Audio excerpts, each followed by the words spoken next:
Voilà, accompagner de tout la réconciliation.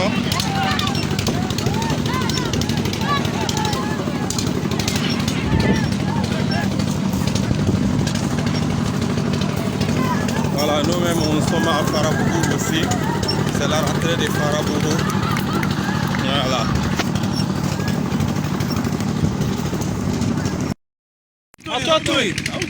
Mesdames, Messieurs, nous sommes enfin à Farabougou. Voici les images à l'accueil de Farabougou. Les enfants nous accueillent. Voilà, excusez, vous avez les enfants de Farabougou. Ça, c'est la rentrée de Farabougou. Voilà, vous pouvez voir comme les enfants ils sont heureux de voir d'autres personnes.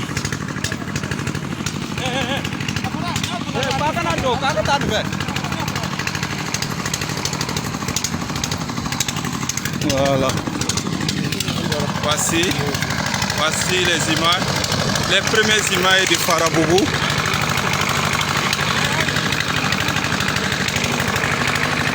Voilà. Et salut.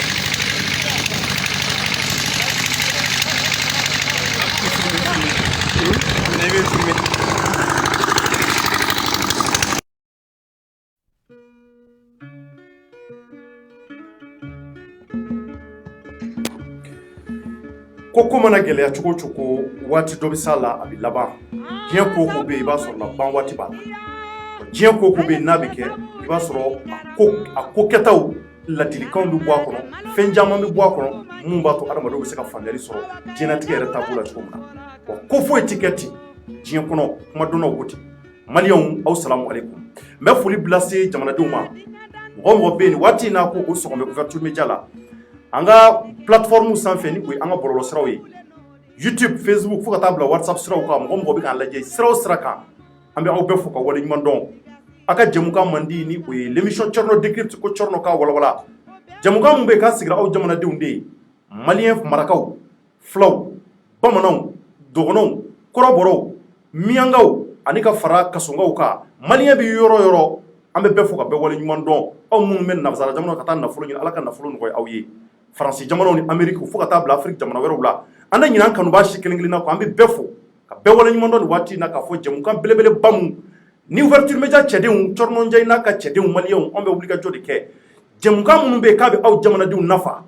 ka se ka taa olu ɲɛɲini a sun kɔrɔ ka na n'a ye ka walawala todunkan na sabula todunkan in an bɛɛ de jɛn b'o la sinon bɛɛ n'i ka kan maliyɛnw an bɛ arabadonya la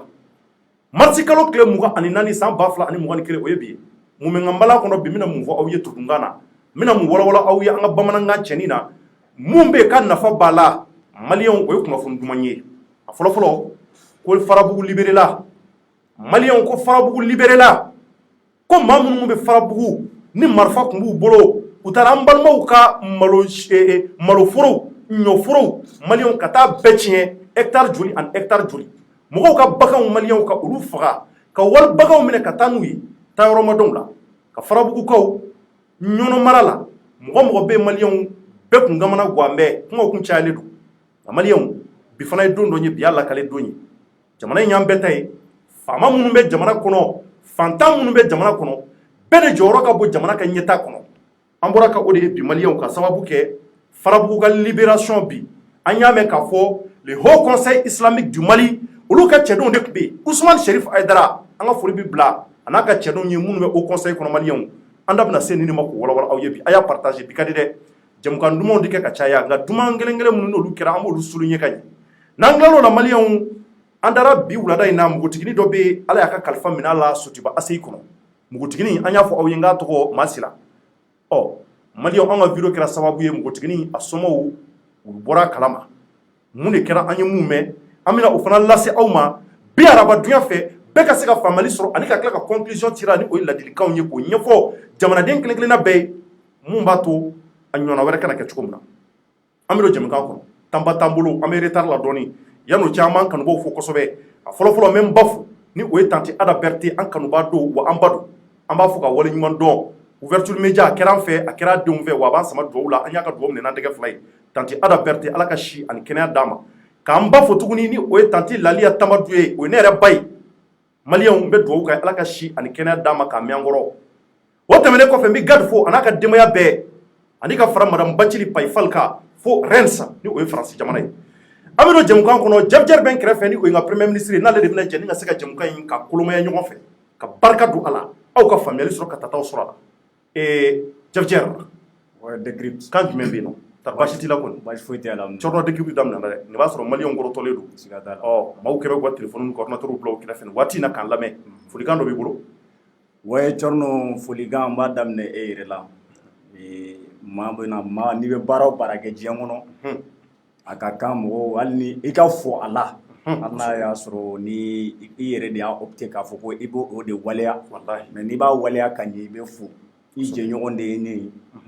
mais n'i ye min kɛ n'a ka ɲi ne b'o fɔ i bɛ fo o diyara n ye ala ka an to ɲɔgɔnya ala k'an dɛmɛ halisa ala k'an kɔrɔ k'an kɛ cɛkɔrɔbaninw ye amina yarabi o tɛmɛnen kɔfɛ n ka foli bɛ lase ouverture media jamakulu bɛɛ lajɛlen ma mɔgɔ bɛ k'an lajɛ nin wagati in na an kanubaw ka ca Thierno an tɛ se ka bɛɛ tɔgɔ fɔ donc an b'u bɛɛ lajɛlen fo k'a fɔ ko nin ye Thierno décrypte jamukan daminɛlen de filɛ nin ko k'u bisimila merci Maliyɛnw b'an ka sponsor belebeleba fila fo joona ni o ye W7 Double 7 tɔ W7 mun ni ale de bɛ farifoni se ne ma ka kɛnɛya se ma ka n walawala k'a yira k'a fɔ n ka kɛnɛ n ye denmisɛnnin kɛnɛ de maliyɛnw n kana sunɔgɔ fiyewu n ka wuli ka taa n fa ni n ba minnu bɛ yen n'u ta bɛ nafolo ɲini na sugubaw kɔnɔ u ka bɔ a kalama kunnafoni mun b'u ka jamana kɔnɔ a sababu ɲuman Double 7 ala ka barika don W7 na ani boisson énergisant caman tɛ kelen ye dɛ ale bɛ caman ɲɛ o kɔfɛ savon dima ale de bɛ maa ka kurukuru ban k'i ka zanfala finman ni zanfala jɛma k'o ban pewu a tɛ se ka taa dɔgɔtɔrɔso la u ka fura sɛbɛn i kunna o savon dima olu kɛn bɛ ka furaw de ɲagami safunɛ in na fura minnu bɛ k'a ka ɲi maa farisogo ma a b'i bronzer k'i farisogo k'a manamana ala a bɛ kɛ i b'a fɔ i bɛ Américain jamana la k'a sɔrɔ i tɛ i bɛ Mali kɔnɔ e tɛ ne yɛrɛ coach ko ne bɛ k'o de la don o don sɔgɔma ni n bɔra émission na sisan dɔrɔn n bɛ taa n ko safunɛ dima ta ala ka barika don safunɛ kura in na ni o ye savon dima ye maliyɛnw ko farabugu libéré la a b'o kalama wa maliyɛnw farabugu libéré la dɛ a libéré la dɛ jɔn de farabugu libéré mun de tun bɛ farabugu mun maliyɛnw ni an ka wuli ka jɔ n'an ka cɛsiri tun ye don o don k'an ka jamanaden minnu bɛ a yɔrɔ in na ni o ye Segu mara ye 4e région du Mali maliyɛnw anw y'a mɛn k'a fɔ ko farabugu libéré la bi bamanci minnu ko u tun bɛ yen ni marifa b'u bolo an balimaw an y'a mɛn k'a fɔ ko sigi ka kuma de kɛra a la a dun fɔra an ka maabaw fɛ dɛ ko diɲɛ ko o ko bɛ yen n'a bɛ diɲɛ kɔnɔ kɛlɛ fo ka taa bila tasuma ciw ni marifa ciw ma ko fɛn kelen de bɛ se ka kɛlɛw ban pewu o ye sigi ka fɔ ye nin kuma in bɛ fɔ an ka maabaw n'an ka cɛkɔrɔbaw fɛ a kuma in maa caman ma da la nka a b'a kalama k'a fɔ sigi ka fɔ de ye ko in ban wa a b'a kalama k'a fɔ sigi ka fɔ de ye ani bamanci ninnu ka ko ban wa maliyɛnw marifa ci m'a ban dɛ sigi ka fɔ u ye marifaw bila wa an y'a mɛn k'a fɔ fana maa minnu minɛnen d'u bolo ni o ye an balimaw ye farabugukaw fo ka taa bila dugu o dugu ka surun a la sogolo ninnu maliyɛnw an y'a mɛn maa minnu minɛ bolo a bɛ kalo joli bɔ k'u y'u bɛɛ bila a sababu ɲuman jɔn ninnu bɛ kɛnɛ kɔrɔ délégation de tun wulilen bɛ par le haut conseil islamique du Mali o conseil islamique minnu n'a sigilen don jamanadenw ka hakɛ ɲinini kama silamɛw ka hakɛ ɲinini kama lafiya bɛ se ka na jamana kɔnɔ cogo min na bɛɛ ni sabati o bɛ se ka kɛ jamanadenw ni ɲɔgɔn cɛ cogo min na maliyɛnw le haut conseil islamique a ye barika sɔrɔ waati min na Mamudu Diko ale tun y'a ɲɛmaa ye ale y'a ka san kɛ ni waati kunkurunin na maa min b'a ɲɛmɔgɔya la o ye Usumani Serif Hayidara de Ansardine ɲɛmaa maliyɛnw Usumani Serif Hayidara n'a ka cɛdenw an b'u fo k'u waleɲuman dɔn an b'u fo an ka foli bɛ se Serifukɛ ye k'a fɔ k'a waleɲuman dɔn maliyɛnw ko ba mun kɛra est ce que o b'a kalama an bɛna weleli kɛ an bɛna bɔ réalité kalama sisan mun de tun bɛ farabugu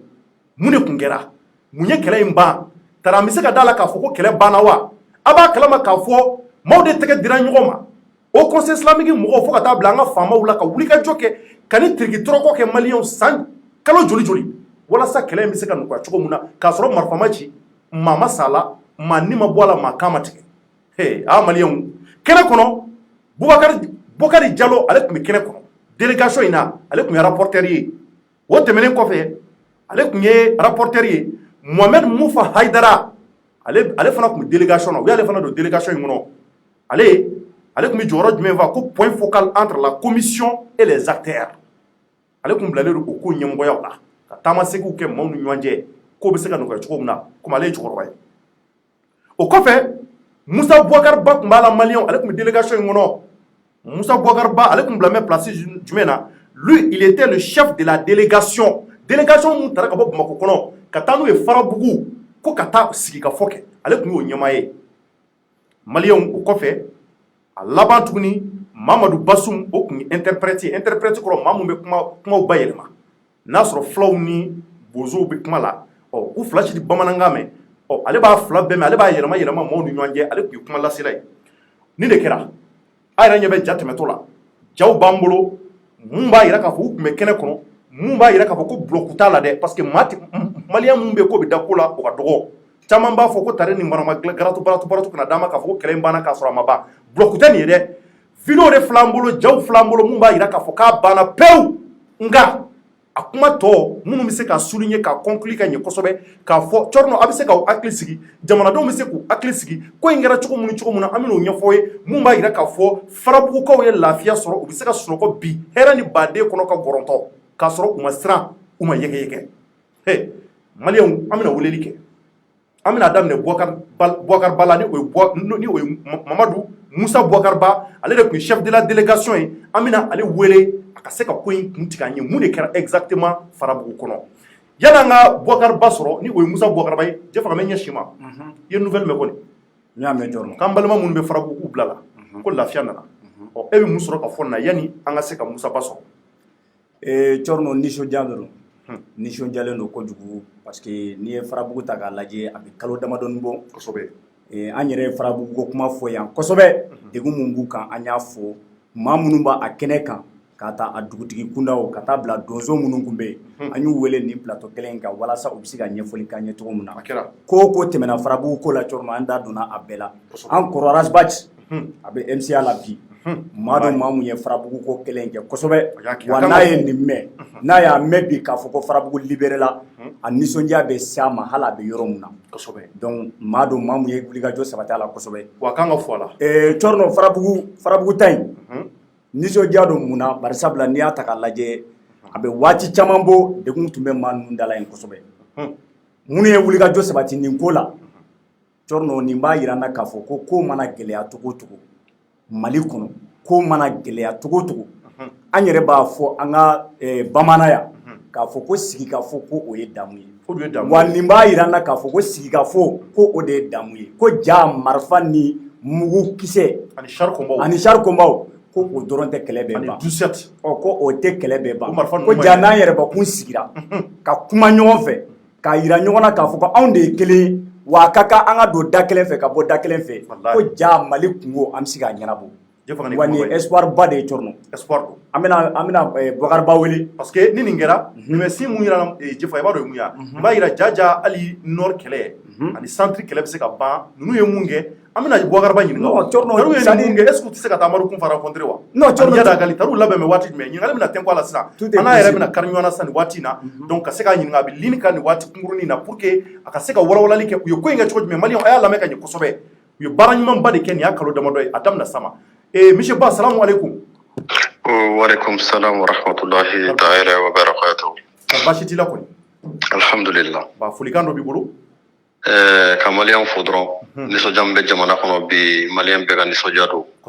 Farabugu dɔrɔn ka nisɔndiya tɛ Mali kɔnɔna ani maliyɛnw bɛ yɔrɔ yɔrɔ an b'a ɲini Ala sɔnna tara fɛ Ala ka nin kɛ Mali yɔrɔ bɛɛ Ala ka nin kɛ bɛn daminɛ Mali dugukolo kan ani Mali problème na an bɛ bɛɛ lajɛlen fo an ka président ba n'o ye Sheriff Usmane Marane Hayidara ye a ye cɛsiri ni jija min kɛ nin ko in na an bɛ terrain kan mais téléphone b'an n'a cɛ su ani tile téléphone b'an n'a cɛ téléphone b'an n'a cɛ su ani tile n'an taara yɔrɔ o yɔrɔ a b'an wele k'a ɲininka lahalaya jɔn bɛ yen ni kibaruya bɛ yan fɛ a bɛ nin kalama wa a bɛ nin kalama a yɛrɛ bɛ a b'a ka so a bɛ ka fɛn bɛɛ diriger sur le terrain ça c'est très bien donc an b'a fo o la k'an ka commission président fo commission min sigira k'a bila nin baara in na commission nationale de réconciliation ni o conseil y'o sigi o conseil kɔnɔ a maa bɛ taa se maa 30 ani kɔ ma a président ba n'o ye Cheikh Ibrahim Kontaw ye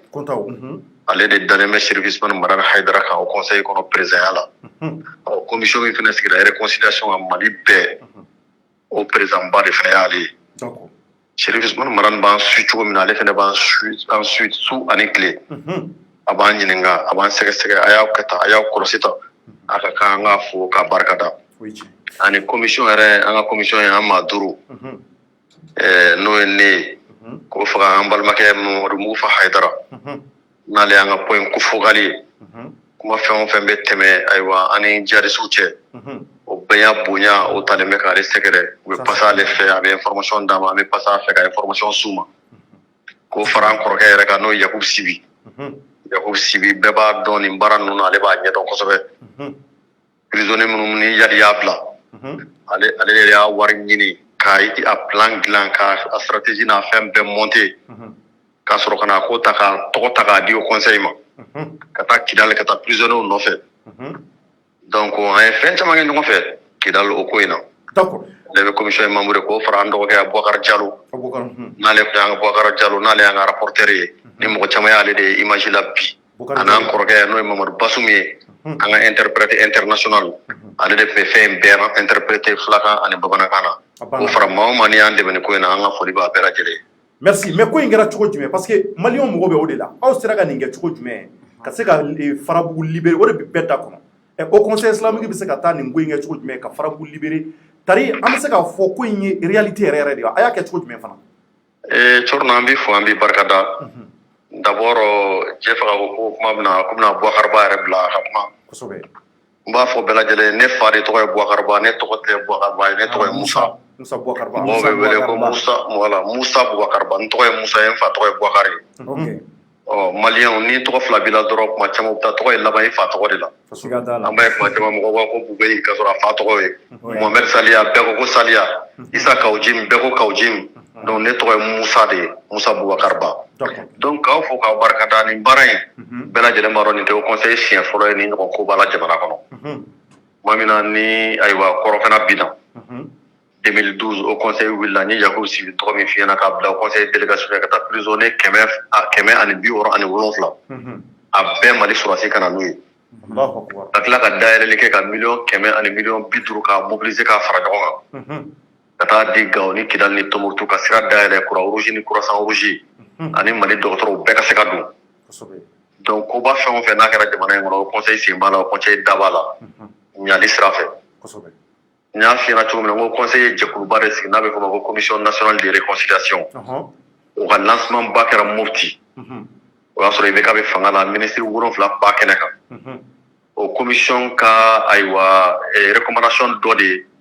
Mali k'i da don ayiwa nin ko in na surtout o wagati o y'a sɔrɔ conférence nationale d'entente a sabatir'o la k'a fɔ ko kuma ka kɛ maliyɛnw fɛ minnu ye marifa ta olu fɛ kɔfɛ dialogue national fɛ nana k'o kuma kelen fɔ o commission ba in kɔnɔna la o conseil ye commission fitinin dɔ bɔ o kɔnɔ ka ɲɔnɔ dossier di o ma o commission mɔgɔ 5 y'o de cité ɲɛna sisan o commission ba in kɔnɔ commission wɛrɛ bɛ ka labɛn o bɛna ɲɛsin ɲɔrɔn jɔnyako ma ɲɔrɔn jɔnyako n'aw tilala jɔnyako min wulilen bɛ ɲɔrɔn a baaraw bɛɛ bɛ se ka kɛ ɲɔgɔn fɛ ou bien n'an tilara nin na commission wɛrɛ labɛnnen don o bɛ ɲɛsin centre problème ma commission wɛrɛ labɛnnen don o bɛ ɲɛsin fɛn o fɛn ma donc anw sigilen tɛ su ani tile commission in ye mission fɔlɔ daminɛ ɲɔnɔ mara la le 5 décembre le 5 décembre le 5 décembre 2020 donc o kɔrɔ depuis le 5 décembre a ye wuli ka jɔ depuis le 5 décembre an bɛ wuli ka jɔ na mɔgɔw bɛ popo la Bamakɔ an kɔni tɛ kuma an ye taa ni ka segin min kɛ ɲɔnɔ Ala de b'a dɔn ani donsow sigira a ka ca siɲɛ 15 ani jihadistes ka sigi f'u ka fiyɛ fu la a ka ca siɲɛ 7 mais sigili min abutira accord nin na o sigi an bɔra yan nɔ ka taa ɲɔnɔ ayiwa alamisa vendredi an taara jihadistes sɔrɔ f'u ka jabala la forêt kɔnɔ kungokolonba dɔ kɔnɔ kungokolonba kɔnɔ mais o sigi kɛra sufɛ o kɛra sufɛ olu mɔgɔ minnu yɛrɛ nana an n'u ka kuma tellement dibi ka bon ne kun ko mɔgɔ 6 don mais Bubakari Jalo ko ma ko mɔgɔ 7 sabula ala ɲɛ tɛ ɲɔgɔn na an y'o réunion daminɛ depuis 22h jusqu'à 20h jusqu'à 22h30 su kolenba o y'a sɔrɔ donsow y'u ka doléance bɛɛ fɔ an ye an taara ka t'o doléance kuma f'u ye sigi ka kan ka kɛ dimanche sigi bɛ kɛ cogo min na jɔn ni jɔn ka kan ka sigi na donso hakɛ jɔn ka kan ka na ayiwa kuma bɛ di cogo di kuma bɛ minɛ cogo di donsow ka doléance ye min ye k'o bɛɛ da yir'u la o fana y'u ka fɛɛrɛw fɔ an ye an nana k'o fɔ donsow ye sibiri dimanche 14h an ye sigi daminɛ o kungo kɔnɔ ba in ɲɛfɛ kungo kɔnɔna wɛrɛ bɛ yen k'a daminɛ 14h moins 10 fo 21h moins 15 donc heure 7 an y'o de kɛ sigi la heure 7 donso min farala o conseil ka délégation kan donso 100 ani donso 50 ɲɔgɔn donso kɛmɛ ani donso bi ani donso 50 u bɛɛ lourdement armé u ka donso finiw b'u la u n'u ka moto u b'an kɔ an taara fara jihadistes kan o kungo kɔnɔna in na jihadiste min fɛnɛ nana a bɛ jihadiste 200 bɔ lourdement armé u bɛ motow la pick-up b'u bolo ka fɛn bɛɛ b'u bolo an nana sigi an ye réunion daminɛ nin cogoya de la donc kuma gɛlɛyara ka gɛlɛya mais alhamdulillah an bɛ wuli 21h tuma min na an ye accord sɔrɔ très bien o accord de nana wolo dimanche le 14 mars le 14 mars accord in sigira don min na fan fila bɛɛ lajɛlen accord waleyali daminɛ sur le terrain très bien n'o ye ɲɔnɔ yanni accord ka signé mɔgɔw bɛ farabugu de fɔ mais ɲɔnɔ dugu min tɛ se ka bɔ ka tɛmɛ kilomɛtiri 400 500 kan a dugudenw o ka ca dugu 50 ye o ka ca dugu 50 ye o ka ca dugu 50 ye sɛnɛkɛ yɔrɔ min tiɲɛra malo sɛnɛlen n'a sera n'a ma se ka tigɛ walima kɔnɔw ye min dun walima tasumaw donna min na walima nson ye min cɛ ɲɔnɔkaw y'a fɔ a ye a ka ca hectare 1000 ye hectare 1000 hectare 1000 o malo de o sɛnɛfɛn de tiɲɛra bagan min suyara ɲɔnɔ ka bagan min gosi a tigiw la kɛlɛ in senfɛ u b'a fɔ an na i b'a compter bagan 1000 maa min déplacera a ka ca maa 1000 ye an yɛrɛ taara Dogofiri n'o ye Farabugu capitale ye parce que u ka mairie-ba bɛ yen de an taara sɔrɔ réfugié min bɛ yen dan t'a la mɔgɔw bɛ Farabugu u musow jiginn'u kɔ bi a den dɔw bɛ ka ŋunuma u n'u denw kuma ɲɔgɔn ye ni kunun tɛ mɔgɔw fatura ɲɔnɔ u balima ma se k'u ɲɛ da u su kaburu kan ni kunun tɛ donc ɲɔnɔ bɛ nin gɛlɛya kɔnɔ dugu min wulila i b'a compter dugu 50 kan fila dugu dɔw cira mɔgɔw tɛ se ka déplacer ɲɔnɔ yɛrɛ dugu kɔnɔ à partir de 21h mɔgɔ tɛ don marifa bɛ dugu dɔw la marifa bɛ denmisɛnnin bɛɛ bolo donso fara min tɛ donso ye donc fitinɛ min tun bɛ ɲɔnɔ mara kɔnɔ a fitinɛ in ka bon Farabugu ko ma kosɛbɛ accord signera don min na fulaw ni dugu mɔgɔ tɔw Dogofiri kɔnɔna la mɔgɔw y'u nɔrɔ ɲɔgɔn na k'u meleke ɲɔgɔn na ka kasi de jɔnni fulaw ni donsow fulaw ni mɔgɔ tɔw donsow ni mɔgɔ wɛrɛw jihadistes commencera mɔgɔ minnu bɛ ka mɔgɔw bila déplacé minnu bɛ yen déplacé caman seginna ka taa sigida la bagan caman laseginna a tigiw ma mɔgɔw taar'u ka forow la mɔgɔw taar'u ka fɛnw kari aw yɛrɛ ye image dɔ ye dɔ tun bɛ a n'a ka foro cɛ a ka ca kalo 6 ye a fɔra ko accord signera don min na a taara ka foro la a taara sɔrɔ jihadistes bɛ kɔmɔ na yɔrɔ dɔ la u y'a ye u y'a wele k'a kana boli a kun sirannen don u ye jɛgɛba minɛ k'a d'a ma k'a ka taa n'a ye ko kɛlɛ banna bɛɛ ka t'i ka ci la bi an tun bɛ ɲɔnɔ parce que an bɛ ka tournée kɛ halisa ka taa zone lajɛ ni gɛlɛya bɛ yɔrɔ min na an bɛ se ka fɛ ɲɔnɔ an nana sɔrɔ HD o ye ONG dɔ ye a kɛlen ka ɲɔnɔ maraw fara ɲɔgɔn kan bi u tun bɛ réunion na déplacé minnu bɛ ɲɔnɔ mara la o déplacé bɛɛ bɛ se ka segin ka t'u ka sigiyɔrɔw la cogoya min na donc bɛn ani kɛlɛya bi an bɛ se k'a fɔ o donna Farabugu o donna ɲɔnɔ anw bɔra Dogofiri Dogofiri ni ɲɔnɔ cɛ kilo 15 kilo 15 mais Farabugu yɛrɛ safura Dogofiri ni Farabugu cɛ kilo 15 mais Farabugu enclavelen de don Farabugu ni dugu si ma surun ɲɔgɔn na a kilo 15 an ye heure 3 de k'a la heure 3 i tɛ se ka mobili boli wa ko de ye sira min ka surun sira bɛɛ ye an donna da min fɛ o donda kelen de bɛ Farabugu a ye image fɛn o fɛn n'i bɛ don Farabugu donda yɛrɛ la pont min bɛ yen o pont karila kɛlɛ fɛ donc k'a bɔ o pont in na ka taa se Farabugu dugu kɔnɔ a bɛ kilomɛtiri 1 bɔ mɔgɔw y'o ta mun sen na dɔw yɛlɛnna u bɛ malo kan ni mansin min ye o mansin de mankan tun bɛ an yɛlɛnna k'an sigi o kan o pont karila o da ka bɔ Farabugu dugu kɔnɔ ka na maa si tɛ Farabugu min delila ka se yen kabini kɛlɛ in daminɛra maintenant k'a b'o la u bɛ Sahel yan fan fɔ a ye fo Muritani u b'a fɔ a ye ko dugu kelen t'a la donc o sira in fɛ i bɛ se k'a miiri k'a fɔ ko Farabugu de ye Mali dugu laban ye maintenant ni kilo 15 min f'i ye n'anw ye heure 3 k'a la o kilo 15 a forêt bɛ komi Faya forêt mais mɔnnitu ni fɛnw de b'a la maa si tɛ se ka boli a kɔnɔ donc an y'a faamu jihadistes u y'u ka situation environnementale u y'u ka moyen de combat an'u ka moyen de guerre k'o adapter zone yɛrɛ situation na parce que mobili tɛ se ka boli char combat bolili ka gɛlɛn mɔgɔ tɛ mɔgɔ ye donc olu nana ye k'a fɔ nin yɔrɔ sugu a kɛlɛ tɛ se ka kɛ nin foyi ye ni moto tɛ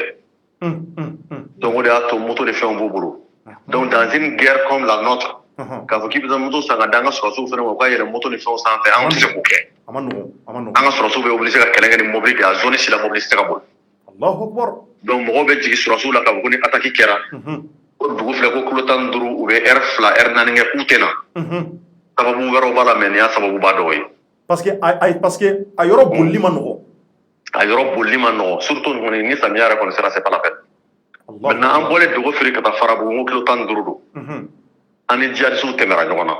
an n'u tɛmɛra ɲɔgɔn na u yɛrɛ y'u bolo kɔrɔta an y'an bolo fili u ye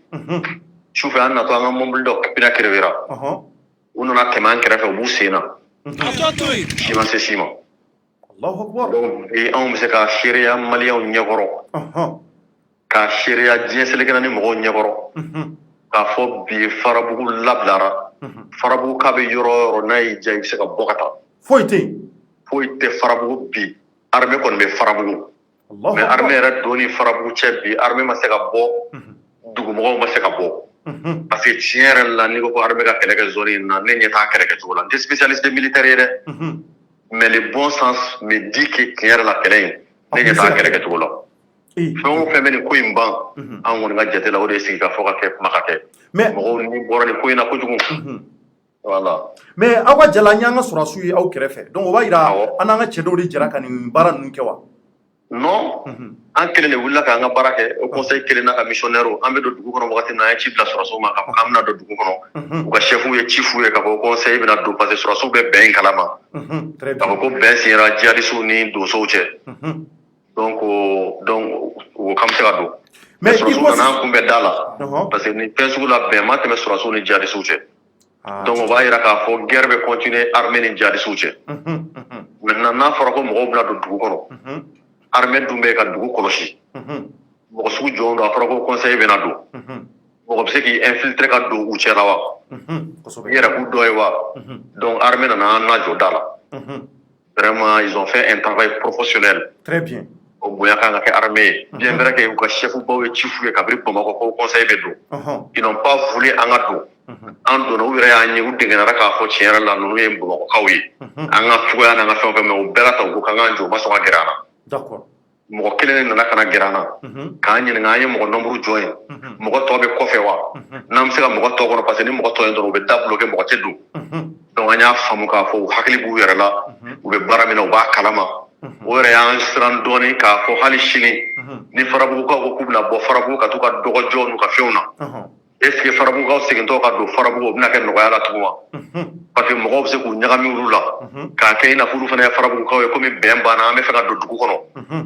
donc ne kɔni b'a dɔn armée tɛna jɛn n'a ye don ka bɔ yen ka nɔgɔya tant que olu bɛ Farabugu donc o b'a yira n na k'a fɔ tant que armée kɔni bɛ Farabugu a kɛra djihadistes bɛ yen o a kɛra djihadistes tɛ yen o Farabugukaw ka don ka bɔ tɛna nɔgɔya parce que armée tɛna jɛn n'a ye mɔgɔ yɛlɛkɛ ka taa dugu kan hali n'o y'a sɔrɔ dugu dabilara mais an y'a sɔrɔ Farabugu u y'a fɔ an ɲɛna ko école tɛ yen a ka ca san 5 ye dɔgɔtɔrɔso tɛ yen u ka sɛnɛfɛnw bɛɛ tiɲɛra dumuni t'u bolo foyi t'u bolo bon tiɲɛ yɛrɛ la Farabugu tɛ se ka to nin cogoya la hali ni bɛn kun tɛ il faut que solution ka ɲini nin na mɔgɔ si t'a dɔn armée ka to Farabugu san 1 don wa san 2 don wa san 3 don wa c'est à dire que tant que l'armée est là Farabugukaw ka lafiya n'an tɛ ko djihadistes bɛn'u tɔɔrɔ dɛ mais armée yɛrɛ ka baara cogoya armée tɛna jɛn n'a ye fitinɛ bɛ sen na kɛlɛ bɛ sen na guerre bɛ sen na k'a fɔ mɔgɔw ka don Farabugu nɔgɔya la donc o gɛlɛyaw bɛna y'a la donc nin b'a yira ni mankan banna ni mankan nɔgɔyara solution minnu bɛ se ka sɔrɔ a la an bɛ se k'o jateminɛ ɲɔgɔn fɛ inchallah kosɛbɛ donc Jɛfa ko k'a bɛna ɲininkali dɔ tɛnku i la bisimila monsieur Ba salamu aleykum waaleykum salam wa rahmatulah an b'a fɔ k'aw ni ce aw ka nin wulikajɔ in na amin yarabi an b'a fɔ ko yarabi ala k'a to nin ka kɛ Farabugu libérelen ye amin yarabi i ka kɔrɔfɔ la i y'a yira k'a fɔ ko bɛnkan c'est à dire que aw bɛnna bɛnkan dɔ la o bɛnkan yali i bɛ se k'i da don o la dɔɔni k'a ɲɛfɔ parce que ne bolo o yɛrɛ de ye ko in yɛrɛ bakurunba yɛrɛ ye quoi bɛnkan mun sabatira aw ni ɲɔgɔn cɛ n'i bɛ se ka dɔɔni ɲɛfɔ an ye o la quoi bɛnkan min sabatira anw nana ka bɔ mission na bɛnkan sabatira maliyɛnw ye kuma caman fɔ bɛnkan na bi n ye journaliste dɔ ye un certain Lamine n yɛrɛ y'a wele téléphone na ko CODEM secrétaire à la communication don n y'a fɔ a ɲɛna n ko i ka publication ye qui a traité le Haut Conseil islamique de terrorisme parce que la publication n'a rien qu'à commenter là, c'est la victoire des terroristes à Farabougou. Nous ne sommes pas des terroristes. Adabari Bena Mogombe fait un fangani. Parti Mbe fait un fangani. Vraiment, au parti secrétaire à la communication, Minga pour la folie de Jamana Deuma. Jamana Bedesera Komina. Djekulu Mintara Koto Barake. Au parti nous retraité comme terroristes. Depuis quand le Codem traite le Haut Conseil islamique des terroristes? Mais en bas, parce que Codem n'est même pas joué là. Nous, les Jamana Firi chien, quel était chien flatté. Nous, les faire Jamana Taka ou Saoui. Nous boulons en nous adversaire. En témoignage adversaire. Le Haut Conseil islamique est une continuité. D'accord. Quand Mahmoud Digonia donne à l'ouest en flacala. Digonia est en tankala. Bi Haidara Baga Mandaforola. Naka Mandaflana Banam Rabena. Morabina. Many Baranma Mingaram Bega Jekufo. Kosobe. Mais à un devali banning à bo amion Ginoga parti Mouda. Mais on prend acte.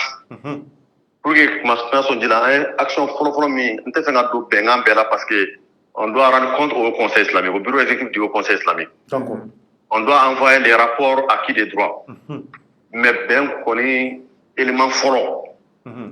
Au dernier benga y'avait pour les nyono mara bella gelena. Wa bianya jetemine ben bega pour les nyono mara bella gelena. Nyono Morabella. Nyono mara be. Ben flana. Au dernier marfaka jo, jelibonga jo. Bi sira foyi t'a la nyono mara be an ya yɔrɔ an bɛ ka yɔrɔ bɛɛ sillonné. Marifa jɔra fan bɛɛ lajɛlen. Très bien. Bɛn sabanan dɔ. Maa o maa bɛ yen n'o ye mɔgɔ ye n'o minɛra donso ni jihadiste fɛ n'o bɛ nin na. A bɛɛ ka bila. Wa an y'a ye jihadiste mɔgɔ minnu b'u bolo kabiri bɛn fɛnna don min o dugusɛjɛ. U y'a mɔgɔw bɛɛ bila. Très bien, o ɲɛna. Donc an b'a dɔn k'a fɔ bɛn bɛ kɛ mais a ka d'an ye an ka plateau spécial de sigi. Bɛn yɛrɛ an ka kelen kelenw fɔ. Yɔrɔ dɔw bɛ yen olu nana sira dɔw fɛ n'o siraw ma jɛya mɔgɔw ye a bɛ mɔgɔw bila fili la. O ye tiɲɛ. Donc an bɛ se ka min fɔ kuma la teliyara o de ye nin ye bɛn min siyara ayiwa jihadisiw ani ɲɔnɔ donsow cɛ. D'accord, Inch'Allah an bɛna o plateau sigi dɔgɔkun kɔnɔ walasa ka se ka a la ɲɛnamaya kosɛbɛ. Donc maintenant i ko kɔrɔfɔ la ko tellement que ko in a barika bonyana jihadisiw ni an balimaw y'u tɛgɛ di ɲɔgɔn ma f'u kasira.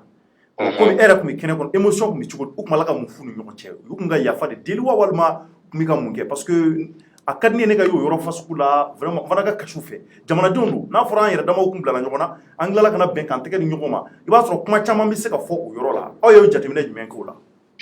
Cɔrɔnɔ émotion bonyana ka se niveau la bi ani kunu kabiri anw donna a ka bon hakili ma. Ni anw sigira ko dɔ kunna. Fila dɔw ka misiw taara don donso dɔw ka yɔrɔ. U ye misi ninnu minɛ. Mais komi bɛn siɲɛra u ye fila ninnu wele u ye misiw bɛɛ d'u ma a ka ca misi 100 ani kɔ ye. Fulakɛ nana an fɛ yen bi a bɛ nin ka kasi. A ko kunu mɔgɔ dɔw tun bɛ ɲɔnɔ mara la misi 500 b'u bolo. Bi olu dɔw bɛ ka nɔnɔ san. O ye kojugu ye. U ka misi bɛɛ taara. Ni bɛn u bɛ danga de don mɔgɔ o mɔgɔ n'i ye nin bɛn tiɲɛ olu ni bɛ ɲɔgɔn na. A banna a tɛ tɛmɛ nin kan. Donc n bɛ min f'i ɲɛna mɔgɔw tun bɔr'u sigiyɔrɔ la a ka ca kalo 6. Dugu dɔw bɛ a dugu mɔgɔw bɛɛ tun wulila. O dugu mɔgɔ dɔw de segintɔ o dugu mɔgɔ dɔw seginna ka na. U nana u ka doniw b'u kun. U bɛ ka don dugu kɔnɔ tuma min na u ni dugu mɔgɔw ka n'u meleke ɲɔgɔn na. Ka yafa ɲini ɲɔgɔn fɛ. Mɔgɔw kasira quoi. K'a fɔ anw bɛ san joli bɔ nin sigida in na. An ka ɲɛnamaya ko bɛɛ ɲɔgɔn ye. Fitinɛ kana don ka anw siga ɲɔgɔn na. K'anw ban ɲɔgɔn na ka dɔw buruja ka dɔw gɛn. Ne y'a f'i ye n ko dugu kuturu dɔw bɛ yen a dugu bɛɛ cira ka mɔgɔw faga. Parce que nin siya mɔgɔw don. Parce que an sigara la k'ani karisalakaw bɛ ɲɔgɔn fɛ. Mais olu bɛɛ jɛra n'a ye bi k'u yafara min kɛr'u la. Donc o ye ko belebeleba ye a émotion tɛ se ka kun mɔgɔw fɛ quoi. Vraiment tɛ se ka fɔ. Donc an bɛ don Farabugu yɛrɛ waati min na. Kɛlɛba dɔ kɛra Farabugu donda la. O kɛlɛ jihadiste caman sara yen. Donso caman sara. O yɔrɔ la an ka mɔgɔ caman fana kasira. Parce que tiɲɛ yɛrɛ la an bɛ ka don waati min na o kɛlɛ in kɛra a bɛ kalo 6 bɔ bi. an y'a sɔrɔ hala su dɔw ma don an ye su kolow ye mɔgɔw kunkolo u farikolo tɔw mɔgɔ dɔw tun b'an na a y'a balima su dɔn a ka guloki fɛ donc émotion jouera mɔgɔw kan u y'a kanu k'u bɛ su ninnu don jihadisiw ye sira di ka ko basi foyi t'a la sini bɛɛ u bɛ fɛ ka t'u ka u bɛ se ka taa su ninnu don u ye ci fɔ an ye ko n'a diyar'u ye sini u bɛ fɛ ka su ninnu don donc nin bɛɛ mɔgɔw yafara ɲɔgɔn ma donc an y'o de fɔ farabugukaw ye an b'o de fɔ maliyɛnw ye an b'o de fɔ mali sɔrɔsiw ye an b'o de fɔ diɲɛ bɛɛ ye cɔrɔnɔ ne bɛ min f'i ɲɛna an bɛ kɛlɛ min na n'i ye ameriki armée bila yan an bɛ san 5 kɛ ka sɔrɔ kɛlɛ in ma ban mais n'an yɛrɛ dama sigira an ka bɛn ko la an bɛ kɛlɛ in ban dɔgɔkun kelen bi donsow ni jihadisiw bɛ ka yala u bɛɛ ka marifa b'u bolo u bɛ bɛn ka baro kɛ ɲɔgɔn fɛ si tɛ mugu ci si la n'an sɔnna sini hali ni ɲɔgɔn bɛ se ka kɛ mali sɔrɔsiw ni jihadisiw cɛ pour que n bɛ histoire dɔ f'i ɲɛna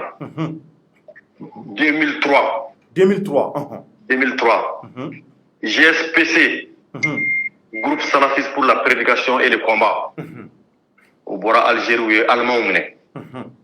ka don n'u ye Mali territoire kan o y'a sɔrɔ Amadu Tumani Ture a ka fanga ta san fɔlɔ don diɲɛ bɛɛ négociera u k'u tɛ Allemand ninnu bila mɔgɔw ko k'u bɛ Allemand ninnu bila ni force ye ATT ma sɔn intervention militaire ka kɛ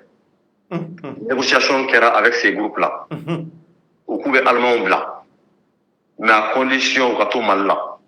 u tɛ se Mali armée ma u tɛ Mali ka dankari Mali ka dugukolo foyi la mais mɔgɔ si kana s'u ma diɲɛ kɛra n'o u ye Allemand ninnu bila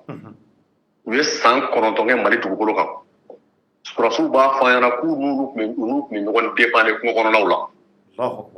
si tɛ se si ma donc moi je pense que aujourd'hui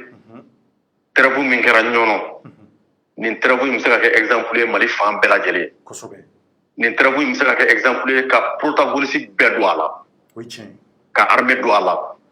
ka juges don a la ka état ka représentant don a la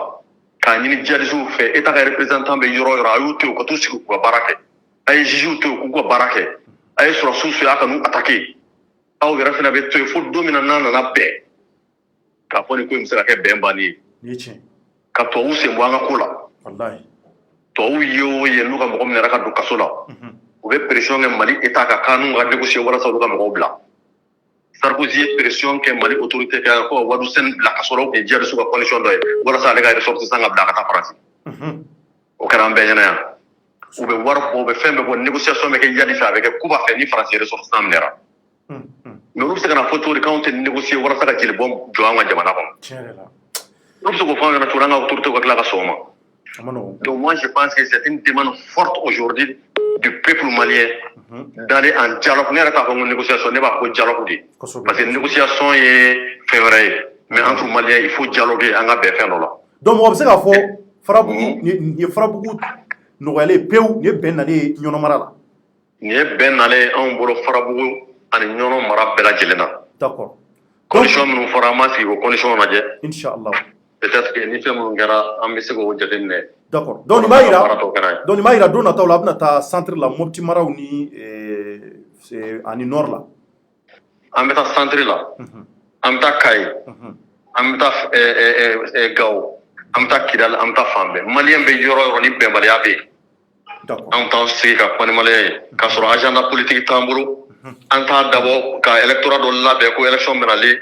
o t'an ka jate la an t'o kan. Le président du Haut Conseil islamique, c'est un homme clair et net.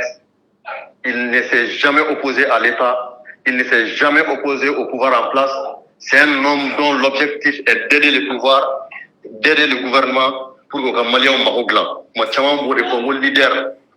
Ni kun bɛ leader ka leader la o de ye mɔgɔ minnu bɛ fanga la k'u dɛmɛ walasa u ka jamanadenw mago dilan k'u dɛmɛ u ka jamanadenw ɲɛji cɛ o de ye leader ka baara ye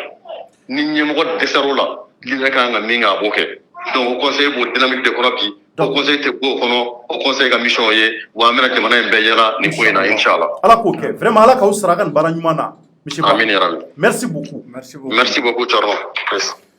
Jeffrey bora kɔrɔ fɔ mɛ dɛ vraiment émotion yɛlɛ ne la ne yɛrɛ kun ɲini kana kasi tellement que vraiment c'est à dire que Mali la anw de bi fala anw de bi bala bamananw ni filaw anw de ye sinankumaw ye numu ni filaw anw de ye sinankumaw ye kɔrɔbɔrɔw ni bozo anw de ye sinankumaw c'est à dire que jamana in ye nin de jamana in an kalamɛ ɲɔgɔn na an ka mɔgɔkɔrɔbaw y'an kala ɲɔgɔn na depuis très longtemps donc mɔgɔ mɔgɔ ne nana k'e bɛna o kalani de bɔrɔtɔ vraiment ce n'est pas facile an bɛ se ka mɛn a kɛlɛ la nka a mɛn o mɛn an bɛ bɛn kelen ma i ye kumakan jumɛn tɔmɔ misi ba ka kuma kɔnɔ yanni an ka u ka rapporteur sɔrɔ ni ale ye Bokari Jalo ale tun bɛ kɛnɛ kɔnɔ ale de ye vidéo in kɛ fo mɔgɔ y'a vidéo a bɛɛ ka téléphone kɔnɔ donc an bɛna ale wele ka kɔrɔ dakuru ɲɛ kelen di ale fana ma pour que a k'a fɔ nin waati la olu yɛrɛ bɛ ka bɔ ɲɔnɔ u kunsi Bamakɔ ma mun b'i bolo nin na.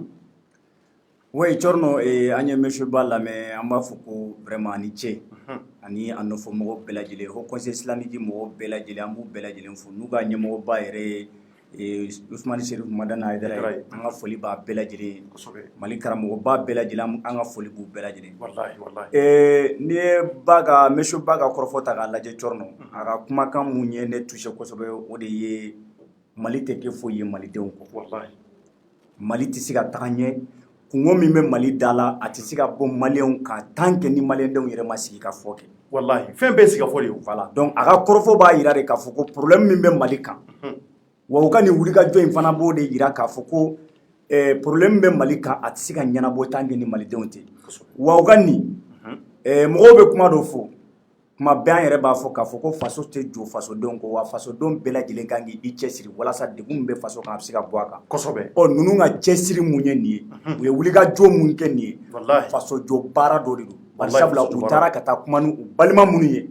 u tun bɛ degun de la minnu ye jihadisiw ye o minnu ye farabugukaw yɛrɛ o ni jihadisiw tɛ o fagali tun bɛ ka kɛ a fila bɛɛ la jolibɔn tun bɛ ka kɛ a fila bɛɛ ka yɔrɔ la wa perte tun bɛ ka don u fila bɛɛ ka yɔrɔ n'i y'a jateminɛ foro minnu jɛnna ye Thierno ka ca maanifin minnu nin tora a la denmisɛnnin fitininw nin tora a la maakɔrɔbaw nin tora a la fura tɛ yen kɛnɛya tɛ yen mais n'a fɔra ko mɔgɔw dɔw ye wulikajɔ sabati ko ka taa c'est-à-dire ka to o ko ban o ye ko b'a fɔ o ye ko tare wa a b'a jira an na ko Mali problème an yɛrɛ de bɛ se ka Mali ko anw de bɛ se k'a ban vraiment an bɛna Jalo sɔrɔ nin waati in na ni o Bokari Jalo ye ale y'u ka rapporteur ye vraiment kuma dɔnnaw yɛrɛ b'a fɔ ko guerre la maa si tɛ gagner guerre la non siga t'a la guerre la k'a fɔ ko gagner bɛ tɛ guerre la guerre kɔni kɛra cogo o cogo hali n'i ka maa kelen sara i perdra la a bɛ se ka kɛ karisa ka maa caman bɛ san ka tɛmɛ e ta kan siga t'a la mais a laban ye fɔ ka kuma de première guerre mondiale et deuxième guerre mondiale kɛra yan nɔ a labanna mun na kuma de kɛra o sinon Allemands kun pisanen don u nana dɔn kɔfɛ kɛlɛ nana juguya da kɛra bɛɛ la Japonais y'u ta sɔrɔ a la Américains y'u ta sɔrɔ a la mais hali sisan Japon a effet secondaire bɛ hali sini a effet bɛ donc waati in na an bɛna Bokari Jalo sɔrɔ walasa ka se k'ale fana ɲininka ka dakun ɲɛge la après Musa Bouakar Ba monsieur Jalo salamu aleykum. Wa aleykum salam wa rahmatullahi wa barakatuh. Kɔri baasi t'i la kɔni. Baasi foyi tɛ Thierno. I bɛ se k'i présenter an lamɛnnibaw ni an filɛlibaw ye wa. Alhamdulillahi rabbil alamin wa salatu wa salam ala rasulillah. Ne ye a balimakɛ Bokari Jalo Haut Conseil islamique mɔgɔ dɔ n'o y'a bureau de contrôle ye ne b'o la délégation min taara ɲɔnɔ médiation na depuis mois de décembre ne y'o délégation rapporteur ye. D'accord o ɲɛna maintenant an y'a ye Bouakar Ba Musa Bouakar Ba ale ye caman fɔ ko in kan débat kɛra cogo min na fo kana se bɛn mun nana don aw ni ɲɔgɔn cɛ maintenant e yɛrɛ fana kun kɛnɛ kan e ye rapporteur ye maintenant fɛn in bɛɛ kɔnɔ mun de jara e y'a bɛɛ kɔnɔ kosɛbɛ kosɛbɛ n'i ka tali bolila mun kan. Thierno n bɛ i ni filɛbaga ni lamɛnbaga bɛɛ lajɛlen fɔ ka foli belebele kɛ ka taa ɲɔnɔ ka bɛɛ lajɛlen ye bi su in na nisɔndiya kɔ an tɛ se ka foyi fɔ nin ko in kɔfɛ mun bɛ se ka mɔgɔw bɛ se ka mun faamu facilement kosɛbɛ ko in kɔnɔna na i b'a kalama négociation ye étape caman de don o ye tiɲɛ ni a daminɛna a dɔ la i hakili la a bɛ taa se yɔrɔ o yɔrɔ ma a bɛ tɛmɛ o bɛɛ kan don min na o conseil bɛ nin baara in daminɛ i n'a fɔ Musa Bouakar Ba y'a fɔ cogo min a kun t'an si kunna k'a fɔ an bɛna se nin yɔrɔ in ma an kɔni y'a ye k'a fɔ a ka kan o conseil tɔgɔ la n'an ka président ka yamaruya ye o conseil k'i ɲin don nin ko in kɔnɔ o de la an y'a ɲin don nin ko in kɔnɔ wa a nana wolo nin na ni Ala ka jɛ ni silamɛ bɛɛ lajɛlen ka nisɔndiya ye. Ça c'est très bien. Ko in kɔnɔ an ye remarque fɔlɔ min kɛ ko in kɔnɔ baara in bɛ daminɛ waati min an y'a sɔrɔ bɛn ka di mɔgɔw yɛrɛ de ye yiriɲɛw yɛrɛ de kun sɛgɛnna bɛɛ n'an mana taa yɔrɔ o yɔrɔ u b'a fɔ conseil aw jija nin ko in ka se ka ɲɛnabɔ ɲɔnɔ komini 12 i mana maa o maa ye bɛɛ b'a fɔ a y'aw jija bɛn ka se ka na ɲɔnɔ ni mɔgɔ min bɛ ɲɔnɔ dɔn ɲɔnɔ position géographique yɛrɛ ye ɲɔnɔ ye sɛnɛkɛ dugu de ye ɲɔnɔ ye bagan mara dugu de ye bagan min bɛ ɲɔnɔ a ka dɔgɔn a bɛ Mali tɔ yɔrɔ min na yɔrɔ ɲɔnɔ maloko kɔnɔ o tɛ fɔ maa ye bɛɛ ofisi jabala ye ɲɔnɔ ye bɛɛ b'o kalama ɲɔnɔkaw yɛrɛ de kun labɛnnen don ka bɛn kɔnɔ o kɔfɛ an ni minnu ye baara in kɛ n'o ye donsow ye an balima donsow donsow yɛrɛ de ye wulikajɔ kɛ ka fara au conseil ka nin baara in na sabu tuma min na an ye mission tile siɲɛ fɔlɔ ni filananw kɛ gɛlɛya sɔrɔla a la yɔrɔ dɔw la fo k'a k'anw yɛrɛ kɔnɔ k'a fɔ ko mission in tɛna se ka ɲɛ bilen nka an ma jigila misɛnya ala la ala n'an ka maaw ani danganiya mun b'an na ka fara an ka président ka cɛsiri kan n'o ye Usumani Seri Kumara Hayidara ye a ma sɛgɛn tile kelen a b'an bilasira président y'a fɔ a ka kuma kɔnɔ ni ci nana waati o waati a b'an wele a b'a fɔ ayiwa a ta fɛɛrɛ k'a ka wuli a ka taa nin ko in na solution ka se ka sɔrɔ a la cogo min donsow yɛrɛ délégation ba formé ka na fɔ ale ka so ka na yira vraiment i ka mɔgɔw bɔra yen a ka d'an ye u ka segin ka taa walasa u ye baara in bila yɔrɔ min u k'a ta yen o ŋaniya kelen in n'o ye bɛn kanu ye an y'o ye an balima jihadisiw fɛnɛ na don fɔlɔ min na an taara ɲɔnɔ an ni jihadisiw ye ɲɔgɔn ye waati min na Musa y'a fɔ a ka kuma kɔnɔ u yɛrɛ d'an ɲini an fɛ k'a fɔ vraiment a ka d'u ye u ni donsow ka bɛn olu ni donsow tɛ ɲɔgɔn kɛlɛmanw ye u ni population tɛ kɛlɛ ɲɔgɔnma ye donc bɛn bɛ se ka na sira o sira fɛ ne ye fɛn minnu remarqué kosɛbɛ o y'a sɔrɔ bɛn bɛ fan fila bɛɛ lajɛlen nin kan donc yɔrɔ n'o bɛ ko kɔnɔ a ka ca ala fɛ ni a y'aw bolo di ɲɔgɔn ma dɔrɔn a bɛ sabati wallahi o la ala y'an dɛmɛ o de la an sera k'u bɛɛ fara ɲɔgɔn kan kɛnɛ kelen kan gɛlɛyabaw kɛra ko kɔnɔ nka finalité o de bɛ lajɛ n'o ye ko laban ye wallahi a laban an y'a ye k'a fɔ tiɲɛ yɛrɛ la bɛn ka di maaw bɛn ka di maaw ye kɔfɛ maaw sɛgɛnna ni mun tora nin ko in na cɔrɔnɔ ne hali anw mana bigi ta k'a fɔ an tɛ se k'a da yɛrɛ fɔ ɲɔnɔkaw yɛrɛ tɛ se k'a da fɔ k'a fɔ nin hakɛ de tora a la sabu hali sini dugu dɔw bɛ yen u b'a fɔ an ka maa dɔ bɛ yen o t'u nama ye bagan min tora nin ko la bagan 20,000 ni kɔ de tora nin ko la ka sɛnɛkɛdugu bamanan balo ye sɛnɛ Mali yɛrɛ balo ye sɛnɛ n'a fɔra ko dugu ka sɔrɔ ka sɛnɛ dun k'a ban ma se ka t'u ka sɛnɛminɛnw nɔfɛ yɔrɔ o ye baara ye dɛ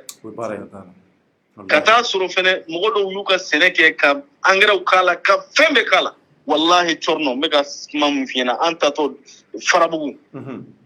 an ye forow y'an ɲɛna an kasira de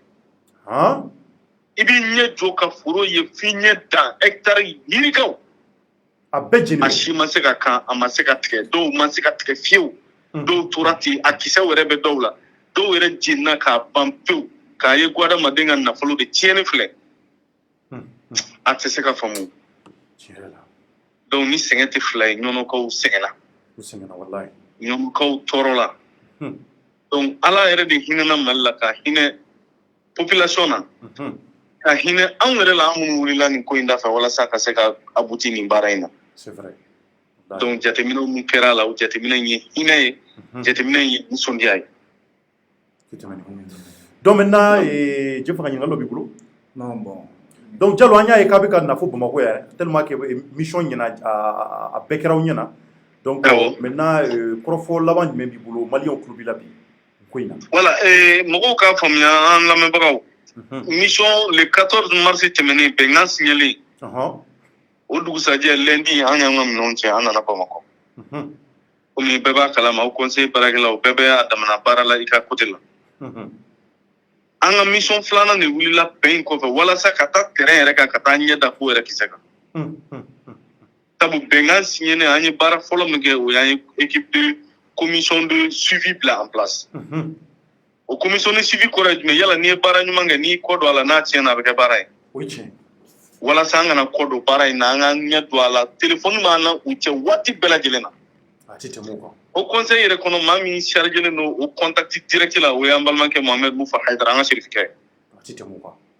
contact b'ale ni maa ninnu cɛ facilitateurs cɛ ani maa minnu bɛ sababu bɛ se ka kɛ ka ko in coordonner ka don da kelen fɛ ale y'an ka contact principal ye Haidara contacté ni sababu la mission ni suivi sababu la an wulila an taara ka taa terrain kan o de taara an lase fo Farabugu k'a lajɛ kɛnɛ kan mun bɛ yen dogo firi ko dɔ kɛra dogo firi assemblée générale kɛnɛ kan kasiko de don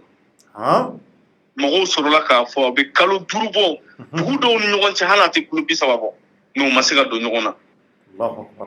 dugu kelen kɔnɔ maliyɛn kelenw fulaw ni bamananw dɔw yɛrɛ b'a f'u ɲɛna ninnu dɔw ba bɔra nin dugu la mais u ma se ka don donc makari ko de tun bɛ yen n'i kun b'a kɛnɛ kan vidéo bɛ yen an bɛna ɲini cogo bɛɛ la an b'a vidéo lase aw ma aw k'a vidéo lajɛ inshallah fɛn o fɛn kɛra an y'a bɛɛ filmer an ma taa n'o ye publicité kama an ma taa n'o ye foyi kama nka ka adamadenw kunnafoni tɔɔrɔ minnu kɛra maaw ka tɔɔrɔ ye nisɔndiya min bɛ ko la maaw k'a ye ka tila k'a kɛ misali ye k'a di Mali jamana bɛɛ ma degun bɛ yɔrɔ min na i n'a fɔ n'o ye centre ye Moti n'a jamana u k'a ye k'a fɔ nin ko in banna cogo min ko in bɛɛ lajɛlen bɛ se ka ban nin cogo la k'a sɔrɔ nin kelen ma bɔ marifa kelen kana ci sabu an y'a ye marifa in tɛ nin ko in dilan bi abada i bɛ taa maa kɛlɛ maa min i b'a dɔn a bɛ nin yɔrɔ kelen in de la e b'o kɛlɛ i tɛ fa min yɔrɔ dɔn i bɛ se k'o kɛlɛ wa sɔrɔdasi minnu y'an kunbɛn Farabugu n'o sɔrɔdasi minnu kantonnen bɛ Farabugu dugu kɔnɔ tiɲɛ yɛrɛ yɛrɛ la u kan ka fo wallahi u kan ka fo nin yɔrɔ in na k'a ye kungo ba fantan bantan kɔnɔ olu de bɛ olu ni population de bɛ ɲɔgɔn kan à tout moment attaque bɛ se ka k'u la donc an ka sɔrɔdasiw kuma la k'u lakana yen sɔrɔdasiw bɛ dugu de kɔnɔ sɔrɔdasiw yɛrɛ tɛ se ka bɔ ka tɛmɛ kilo 2 kan population yɛrɛ kɛrɛfɛ tɛ yɔrɔ n'a sɔrɔ o ma kɔni an k'a lajɛ an ka fɔ ka bɛn kɛ nin ko in ka ban k'a sɔrɔ damakari an ka danbe la ka damakari an ka jamana na damakari an ka silamɛya la n'o bɛnw bɛɛ bɛ se ka sɔrɔ ka sɔrɔ nin fɛn dɔw ma kari olu kɔni bolo an ka don da fɛ mɔgɔw ye tɔɔrɔ min an y'o tɔɔrɔ in de lajɛ ka maaw ka lafiya in de fusaya nin bɛɛ lajɛlen vraiment n'ala sɔnna an bɛn'o ciw se a seyɔrɔw la inshallah ay ni jan ninnu tɔw nana a b'a bɛɛ di ouverture media ma an b'a bɛɛ bila pour que aw ka baara ɲuman mun na y'a kɛ jamanadenw ka se ka bɔ a kalama n'ala sɔnna Cɔrɔnɔ n b'a bɛɛ d'i ma n'ala sɔnna inshallah et puis a ye ko dɔ kɛ o ma ɲɛ dɛ aw kan ka taa ne aw fɛ o Cɔrɔnɔ e sollicité len don kojugu e ye journaliste belebeleba ye ne tun bɛ fɛ n ka ye kɛnɛ kɔnɔ parce que yɔrɔ dɔ la Musa Bukari Bako ko dibikulu dɔ la k'a taara k'a mɔgɔ 7 k'ale mɔgɔ tɛ o yɔrɔ ninnu de ka di ne ye ne tun bɛ fɛ a tun ka ne wele ka t'o dibikulu na ne yɛrɛ tun ka kɛ yen wala ni ne nana ne tun t'a lakali ko ɲuman a y'a dɛn ka taa an ma foyi foyi i bɛ alaw sigila aw ɲɛ tɛ ɲɔgɔn na o tɛ hɛrɛ ye dɛ marifatigiw cɛla ye ayi ne tun bɛ taa n ko ne ye 2 de ye an ye futagaw de ye siga t'o la n kun bɛ taa siɲɛ wɛrɛ n'a b'a kɔfɛ sugu kɛ n'a bɛ taa Mopti mara la a bɛ n don délégation na walasa ni Amadu Kufa ka fɛrɛ quoi n'ala sɔnna ala k'aw sara n bɛ kuma laban ni foli ye n bɛ donsow fo k'a se a dan na wallahi u ye bɛn kanu u y'a ɲini u y'u se k'a la ka kan u ka fo jihadistes yɛrɛ ye bɛn ɲini fɛnɛ koyi u bɛ fo yan wallahi an b'u bɛɛ fo n'olu kuma jɛ n'a ye fiyewu bɛn kun tɛ na o ye tiɲɛ minnu y'an dɛmɛ facilitateur minnu y'an dɛmɛ baara in kɔnɔ an b'a bɛɛ fo o conseil bureau ka maa bɛɛ fo commission de réconciliation k'u fo délégation maa minnu taara an ka cɛkɔrɔba délégation yɛrɛ cɛkɔrɔba o ye Yakubu Sibi ye a dɔ la ma ale tɔgɔ d'i ma sinon ɲinan bangera ale kɔ a ka kan k'a fɔ yan ani Samuru Jalo fɛnɛ taara n'o ye Tabitali Pulaku maa ye u bi baara in daminɛ n'a bɛ ɲɔgɔn fɛ komi an bɛ taa filako la ani donsoko la a ka kan ani fila dɔw ka kɛ ɲɔgɔn fɛ olu ta kun ye wa u y'an dɛmɛ maa ma tɔgɔ fɔra bɛɛ y'a se kɛ baara in ma olu belebele u bɛ di Usumani Sɛrifu Madani Hayidara ma a jɔra an b'a fo yan an b'a fo wallahi a jɔra yɛrɛ foyi t'a kɔfɛ wa mais Jɛfa kun bɛna kuma dɔ fɔ a ko ka taa fila ninnu yɔrɔ maliyɛnw voilà u b'a fɔ minnu ma jihadistes maliyɛnw de tɛ nationalité jumɛnw de don n balimakɛ Jɛfa ka kuma in fɔ ka gɛlɛn kosɛbɛ mais kuma tiɲɛ ye mun ye jihadistes ninnu cɛ la a maa n'i y'a maa jɔ maa 100 o 100 maa 90 o y'an balima filaw ye ka d'a kan ni kɛlɛ nana dugu kɔnɔ kuma dɔ la population mun bɛ yen nɔ ni olu de ka sɛgɛn ka bon a la u bɛ t'u gulo olu de la ka far'u kan filaw donn'u ko in na a kuma ka ca kosɛbɛ komi an bɛ antenne na o la n'an fɛrɛla plateau kan an bɛna don détail caman na k'a ɲɛfɔ mais filaw ka ca la fɛn o fɛn bɛ a yɔrɔ la a bɛɛ ye n sigida mɔgɔw de yen sigira mɔgɔw de ka ca la hali ni dunanw b'a la yen sigira mɔgɔw ka ca la olu man ca la d'accord donc bɛn ka na a bɛ bɛɛ lajɛlen arranger a bɛ bɛɛ arranger wallahi donc Bokari an b'a fɔ Ala ka donnɔ ɲuman ye Bamako yan ami merci beaucoup i Jalo Ala ka dɔrɔn minɛ an bɛ bɛɛ fo merci beaucoup Jɛbaga i bɔra ka Jalo ka kɔrɔfɔ mɛn dɛ nin ye tare dɛ o ye ko duman ye dɛ i bɛ mun sɔrɔ ka fɔ na rapidement Thierno c'est à dire que nisɔndiya de bɛn kan dɔrɔn nisɔndiyalen de don k'u fo o tɛmɛnen kɔfɛ ni ye exemple de ye k'a jira maliden bɛɛ lajɛlen na k'a fɔ ko n'an y'an tɛgɛ di ɲɔgɔn ma an bɛ se ka bɛn foyi tɛ yen Thierno an tɛ se ka mun kɛlɛ wallahi Faransi y'a kɛ tan o États-Unis y'a kɛ tan o Faransi b'anw kun na yan ani États-Unis ani MINUSMA nin y'a san joli ye presque 8 ans Thierno mais a bilan kɛra jumɛn u nana de k'u kana jihadiste kɛlɛ kɛ o jihadiste kɛlɛ in na ni dun y'a ta k'a lajɛ ninnu ye min kɛ u ye wulikajɔ mun kɛ Thierno i b'a musaka ni ninnu ye san 7 ou san 8 min kɛ anw kunna k'o musakaw fara ɲɔgɔn kan i bɛna ye k'a fɔ ko u tɛ se ka da ɲɔgɔn kɔrɔ yɛrɛ donc Mali problème anw Maliyɛnw de bɛ se ka ɲɛnabɔ maa si tɛ se ka Mali problème ɲɛnabɔ ni anw tɛ ninnu ye wulikajɔ sabati cogo min na an b'a ɲini an ka autorité mɔgɔw fɛ Surasiw u y'a fɔ cogo min na Surasiw ma se ka Farabugu u ma se ka bɔ Farabugu kɔnɔna la ka taa yɔrɔ wɛrɛ la min na u ka fugariya tɛ monsieur Ba ka kɔrɔfɔ la a ye fɛn dɔ yira k'a yira k'a fɔ ko zone ye zone dɔ de ye tellement que a zone c'est impraticable ko ni moto yɛrɛ tɛ Thierno k'i tɛ se ka foyi kɛ a kɔnɔna na bon an ka mɔgɔw c'est à dire an ka Surasiw jila tɛ se ka ko u la voilà boy duma kalama bon l'armée c'est la grande muette voilà c'est la grande muette olu tɛ se ka o ko ninnu fɔ k'a ɲɛfɔ ko voilà olu y'a ye wa Surasiw bɛ wulikajɔ mun fana la ye u y'a ye wa u y'a reconnu ye fana donc o b'a jira k'a fɔ ko nin kɛlɛ ninnu filɛ ye au-delà même de l'armée il va falloir que tout le Malien s'implique an bɛɛ lajɛlen k'an tɛgɛ di ɲɔgɔn ma n'o kɛra Mali centre problème o nord problème o Thierno a bɛɛ bɛ se ka ɲɛnabɔ bari sabula n'i ye Malien faga Malien de bɛ bɔ a kan a kɔnɔna la donc furugufurugu c'est vrai sigiɲɔgɔnya la degun bɛ se ka don aw ni ɲɔgɔn cɛ mais a tɛ ban fɔ aw yɛrɛ dama ka bɛn ko la an b'a fɔ nin ye ko tare wa Ala ka ni ɲɔgɔnnaw caya bon o ye wulikajɔ mun sabati nin na Ala kana kɛ fu ye voilà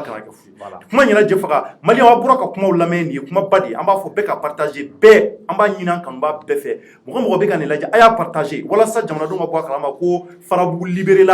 Farabugu libéré la à travers vraiment le Haut Conseil islamique an b'u ka cɛsiri fo ne bɛ kuma dɔ fɔ don o don n ko dunan minnu b'an ka jamana kɔnɔ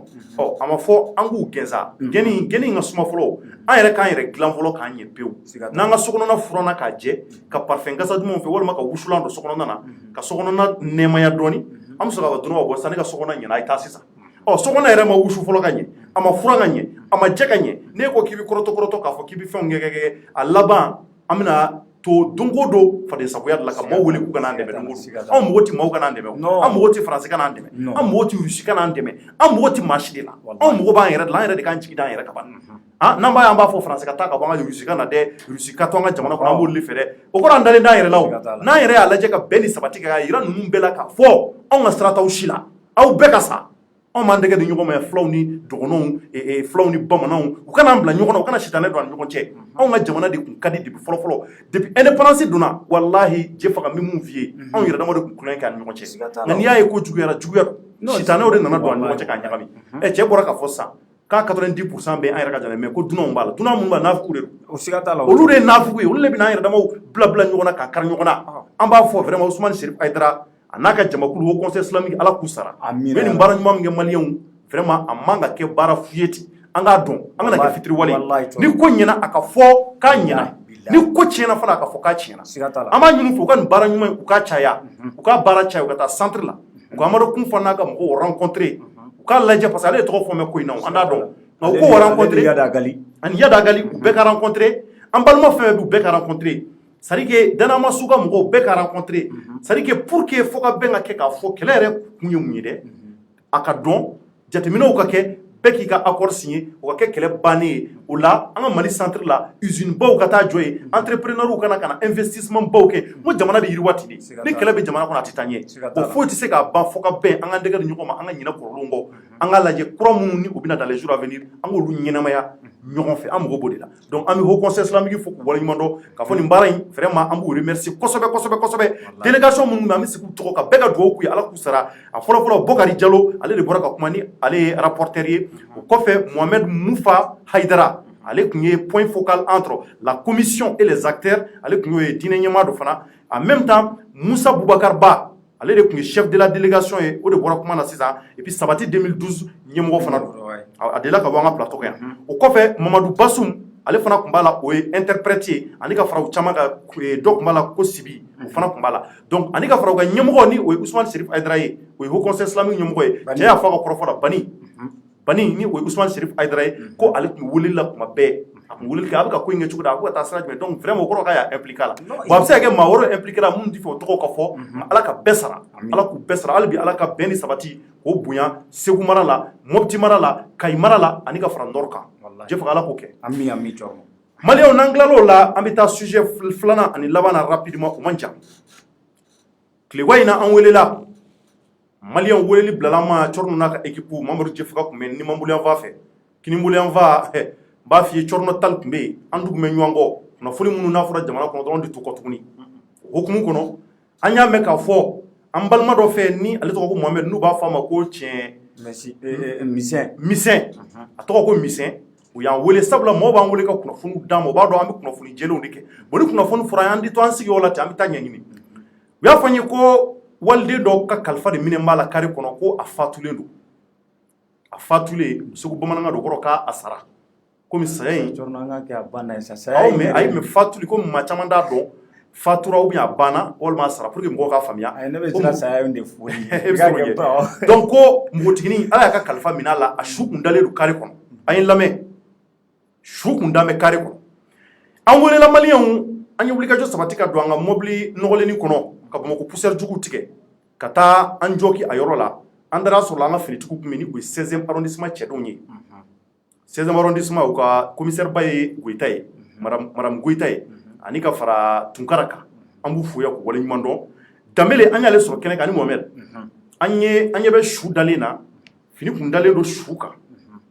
directement an y'an intéressé policiers la olu y'an baara kɛ ɲɔgɔn ye kunnafonidilaw ni policiers de baara kɛ ɲɔgɔn ani gendarmes ni mun bɛ olu de bɛ an bɛ gɛrɛ u la k'u ɲininka yanni an kana taa fɛn kolonw kɔ olu fana tɛ se k'a bɛɛ fɔ an ye n'a sɔrɔla c'est-à-dire que recherche bɛ sen na ni ɲɛɲiniw bɛ se parce que o b'a dɔn n'u y'a fɔ dɔrɔn an b'a fɔ anw da tɛ sigi kuma dɔ la parce que a ka d'anw ye dɔrɔn ka kunnafoni fɔ fururu a ka fɔ k'anw de y'a fɔ donc kuma dɔ la olu bɛ u tɔto pour que anw kana taa bɛɛ walakata mɔgɔw ye joona n'o kɛra olu fana ka baara bɛ gɛlɛya u bolo o tɛ tiɲɛ donc o hukumu kɔnɔ an y'u ɲininka u k'an ma ko sigidala kɔnɔ mɔgɔ minnu bɛ yan u ye mun fɔ a bɛ se ka gɛrɛ u la o fana k'a fɔ a ye nka an kɔni b'a dɔn k'a fɔ npogotiginin an ye pièce sɔrɔ a kunna a tɔgɔ ko Masila a ka carte d'identité kan a bangena le 1er septembre 1994 7e mois ni ma fili o ti mois de juillet de ya walima juin juillet de yo mois de juillet donc le 1er juillet 1994 ne tun b'o n ka kuma la kulada in na n ka san ye san 14 tɛ parce que 94 n'i y'o ta 2021 o bɛ sɔn ka taa 20 ni dɔrɔn na o tɛ tiɲɛ donc a bangena o waati Conakry o ye Guinée ye ko Cɔrɔnɔ papier mun b'a bolo n'o ye carte d'identité ye o ye Guinée ta ye donc a sɛbɛn ko guinéen don parce que a bangena Conakry a fa k'o tɔgɔ Fe Musire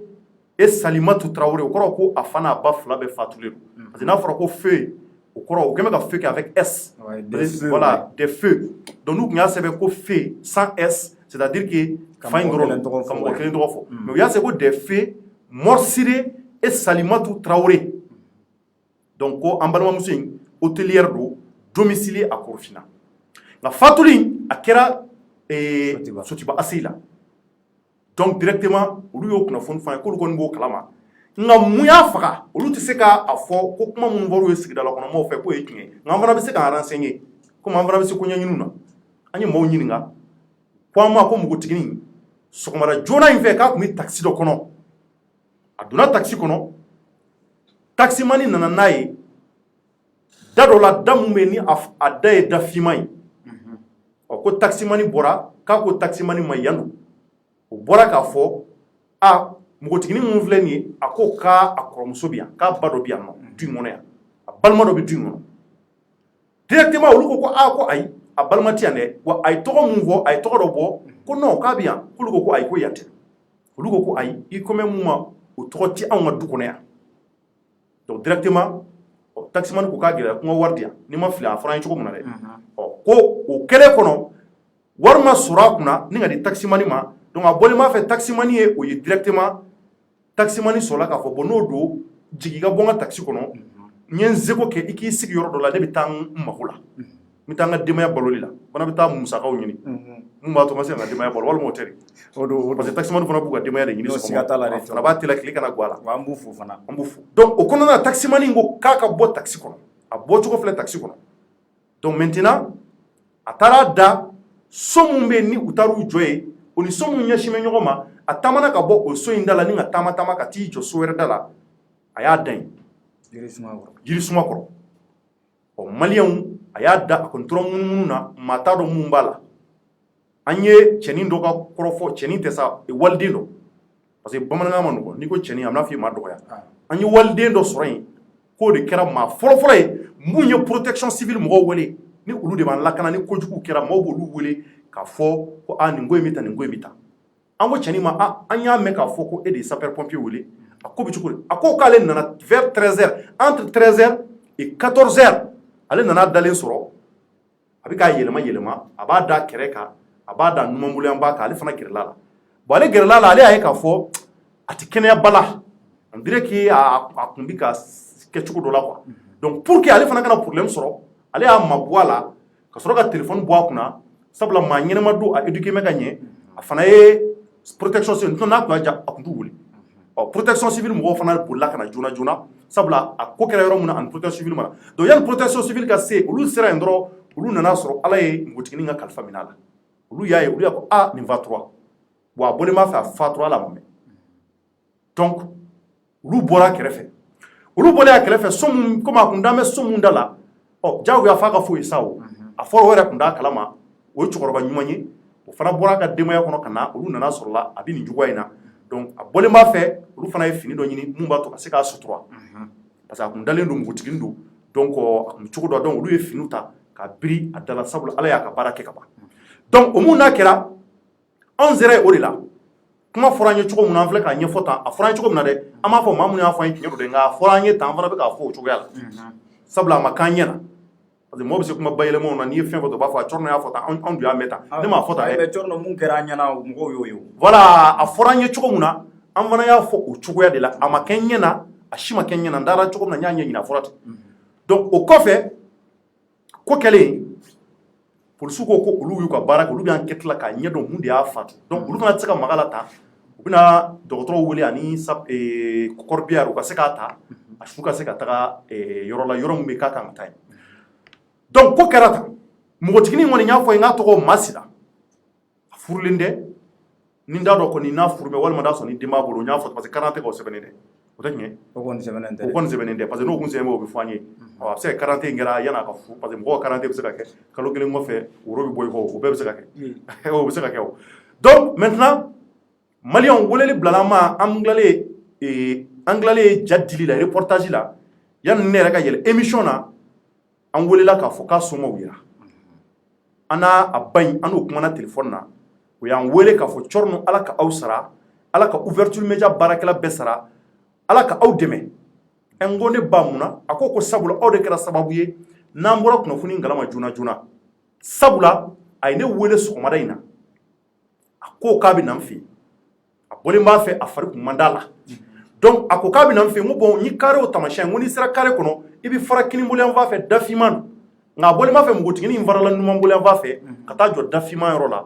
parce que dafiman de fora le donc afila kare fara yoro la o de koso fana obligé ki da parce que ka kuma ngene fari mandala donc ko kerati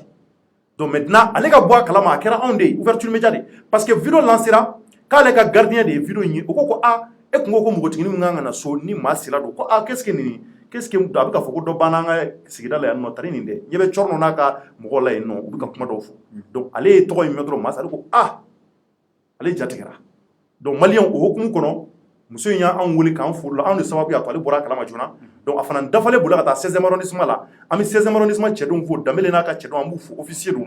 an ba fo ka wole nyimando ka barakela befu donc afana dafale bula kosobe ka soro ka ta ino ulu soro ka yoro tamasha ni ma fleni wati ba so yeshu soro nga yana émission ga damne ko dugono ko ngushule do kashila juniyam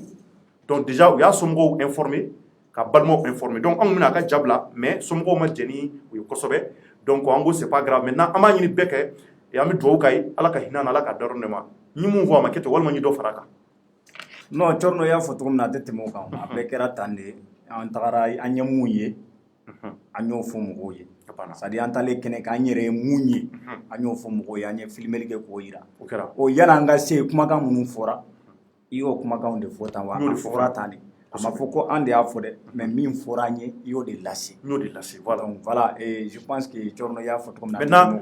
munde mbotini fa on de ce ko fo parce que pour sou nous va enquête de ke pour sou na ke munde ya fa parce que anana ka boss ko mara jona fait et puis hôtelière do de fora nye ko hôtelière mutawa ni ma fi mamun baraka hôtel kono donc munde ya soro tara boto hôtel la ani do de kelela wa walma do de posoni ka kono wa walma afana mi vient do de mi mun jura dusu ko kosobe ni dusu ma se ka akun ni ala fana ya ka barake walma na to ani do cira nyugona wa walma taxi mani de ko do ke wa c'est à dire que matse ko don pour subu ka barala donc amba ko poursuit albi ala ku dem ka barala donc amba fo ni ko to ko ngira choko choko an kuno fu vraiment ambo da jamana donc inshallah fuli kala baji me mi bulo mamour jifa chorno ga Allah me ba bela jilen fo kum korole ma be ga Allah me maliko no maliko ka ambo bela jilen fo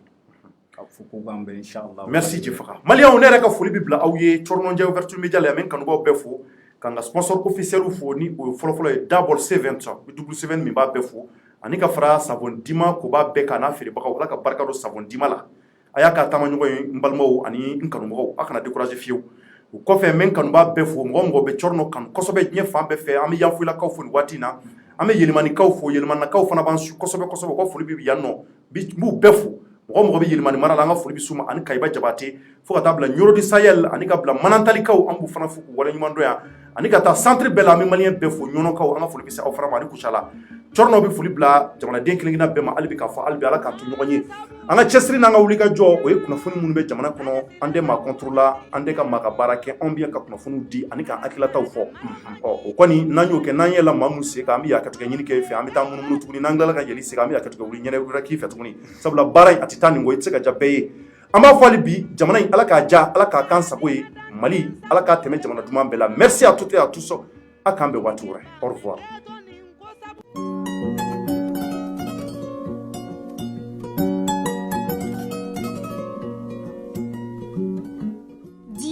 Société Sodima ka safine kura gilannen do awo kana aw lafiya aga sokono bara bela jalina fini noko ko bola mine noko ko bola fukata se farikolo ere saniyali ma safine dima a jensenu no Mali fantani nani bela jalina mogo munu fene mago ba chama santala we weleli ke biwolo fla an duru bisaba fu ani biduru an keli safine dima safine uga sambala nyo.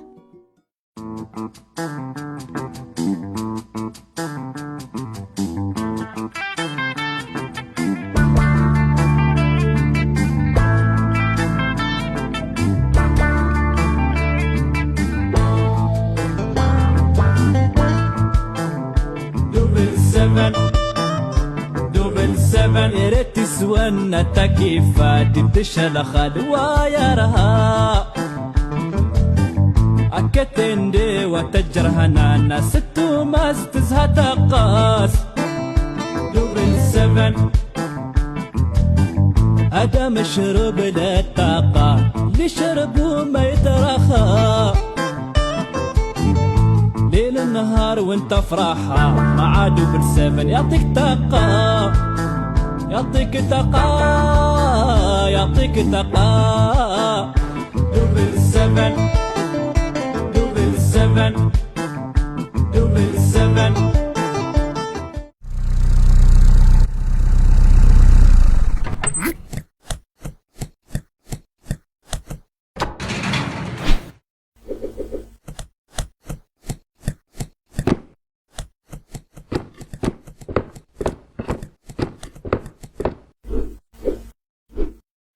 Choisissez Nutri-Lac, le meilleur des céréales.